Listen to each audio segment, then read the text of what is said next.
people allied with the protesters, assaulting RCMP officers, including in one instance trying to ram members of the RCMP.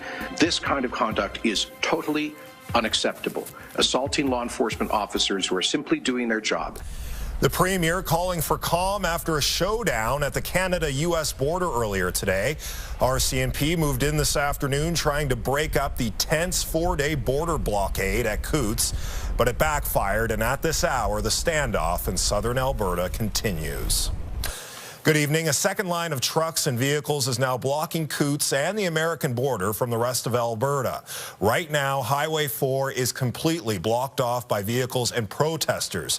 That new line of vehicles now set up at the commercial vehicle inspection station in between the two lanes of Highway 4 here. Coutts is right here. The American border is here, so that means the small village of 250 people is currently trapped between the protesters and the American border. RCMP officers were trying to force the first group of drivers to leave this afternoon when a second convoy cut off the rest of the highway, bypassing an RCMP checkpoint. The group says it's refusing to leave until all COVID-19 health restrictions are lifted. RCMP say what may have began as a peaceful assembly quickly turned into an unlawful blockade. Police say it's preventing emergency services and first responders and supply lines from moving. The Premier says he's received reports of people attempting to assault police officers, including attempts to ram a police officer with a vehicle. I once again would plead for calm and ask folks whose tempers may be running high to channel that frustration into peaceful and lawful protest rather than what we've been seeing today in southern Alberta. And he says about 100 protesters are refusing to negotiate in good faith with police, even trying to ram officers with a vehicle.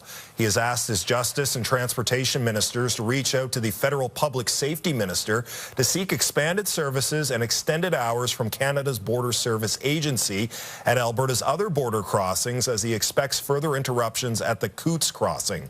The mayor of Coutts says it feels like they're being held hostage.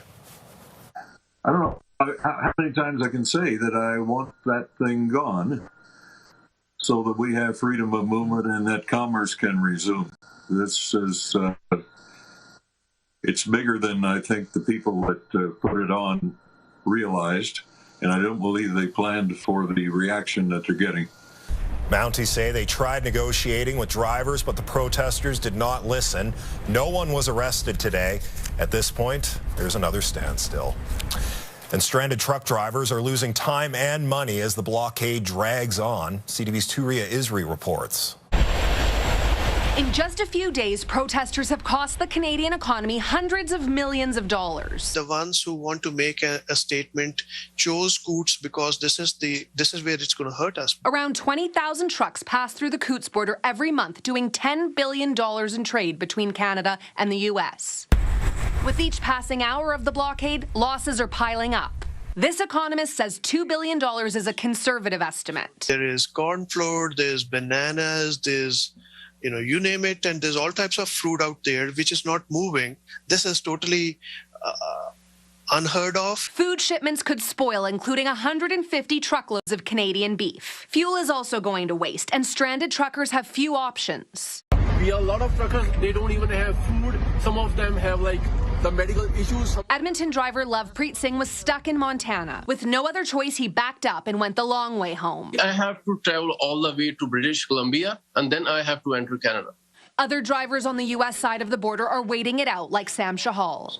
We've been burning up fuel, we are wasting our time, and we are not getting the jobs done. Shahal joined the NDP in a news conference. The damage to our economy without that border crossing is devastating, and the harm being caused to so many people to appease a small but vocal minority is not acceptable. Cindy Clark is feeling the damage. She owns a pottery business in Coutts and initially supported the convoy. You're allowed to have the views you like and you're allowed to state them, but you're not allowed to step on my toes and my yard while you're doing it. A community cut off and a blockade reverberating across the country. Turia Isri, CTV News, Edmonton.